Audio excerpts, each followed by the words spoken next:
Kochi international എയർപോർട്ടിൽ വളരെ കുറഞ്ഞ ചിലവിൽ എങ്ങനെ താമസിക്കാം എന്നുള്ളതാണ് ഇന്നത്തെ നമ്മുടെ വീഡിയോ. നമ്മളിപ്പോൾ നിൽക്കുന്നത് ടെർമിനൽ 1-ലെ 3rd ഫ്ലോറിലാണ്. അപ്പോൾ നമ്മൾ താമസിച്ച റൂമാണ് നിങ്ങൾ ഈ കാണിച്ചു തരുന്നത്. അപ്പോൾ ശരിക്കും പറഞ്ഞു കഴിഞ്ഞാൽ വെളുപ്പിനെയൊക്കെ ഫ്ലൈറ്റ് പോകേണ്ടവർക്ക് രാത്രി വന്നിട്ട് ഇവിടെ സ്റ്റേ ചെയ്തതിന് ശേഷം വെളുപ്പിനെ ഫ്ലൈറ്റ് എടുത്ത് പോകാൻ പറ്റും. അതുപോലെ തന്നെ രാത്രിയിൽ അവിടുന്ന് വരുന്നവരാണെങ്കിൽ, അത് പുറത്ത് കൺട്രിയിൽ നിന്ന് വരുന്നവരാണെന്നുണ്ടെങ്കിൽ സമാധാനപരമായിട്ട് ഇവിടെ കിടന്നുറങ്ങിയിട്ട് രാവിലെ എഴുന്നേറ്റ് നമുക്ക് വീട്ടിലേക്ക് പോകാം. അതായത് രാത്രിയിൽ ഉറക്കമുളച്ച് ഡ്രൈവ് ചെയ്യുകയോ അങ്ങനെ ഒന്നും വേണ്ട, സേഫായിട്ട് തന്നെ നമുക്ക് ഉറക്കമൊക്കെ കളയാതെ തന്നെ നന്നായിട്ട് ഉറങ്ങിയതിന് ശേഷം ഡ്രൈവ് ചെയ്ത് പോകാം, വീട്ടുകാരെയും ബുദ്ധിമുട്ടിക്കണം. അപ്പോൾ അതിന് വേണ്ടിയിട്ടാണ് ഈ ഒരു വലിയ ഫെസിലിറ്റി. നിങ്ങൾക്ക് അറിയാവുന്നവരുണ്ടാകും, അറിയാത്തവരുണ്ടാകും. അപ്പോൾ ഒരുപാട് പേർക്ക് ഇതൊരു ഇൻഫർമേഷൻ ആവട്ടെ.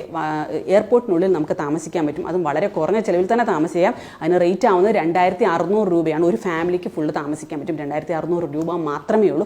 ശരിക്കും പറഞ്ഞാൽ ഇവിടുത്തെ സ്റ്റാഫിനോട് നമ്മൾ വന്ന് ചോദിച്ച സമയത്ത് അദ്ദേഹത്തിനും ഡൗട്ടായിരുന്നു, ഇതിനകത്ത് താമസിക്കാൻ പറ്റും എന്നുള്ളത്. അപ്പോൾ ശരിക്കും പറഞ്ഞാൽ നമുക്കൊരു അത്ഭുതമായിട്ട് തോന്നി. അപ്പോൾ നമ്മൾ ഫോൺ ചെയ്തിട്ട് ഇവിടുത്തെ സ്റ്റാഫിൻ്റെ കയ്യിൽ കൊടുത്തു. അപ്പോൾ അങ്ങനെ ഒരു ഫെസിലിറ്റി ഉണ്ട്.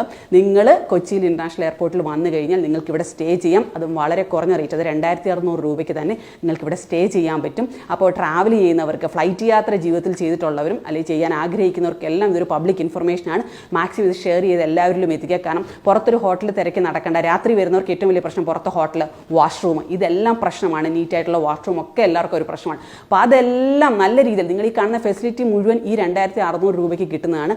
അപ്പോൾ ധൈര്യപൂർവ്വം ഈ ഒരു കാര്യം നിങ്ങൾ ഷെയർ ചെയ്ത് എല്ലാവരിലും മാക്സിമം എത്തിക്കുക.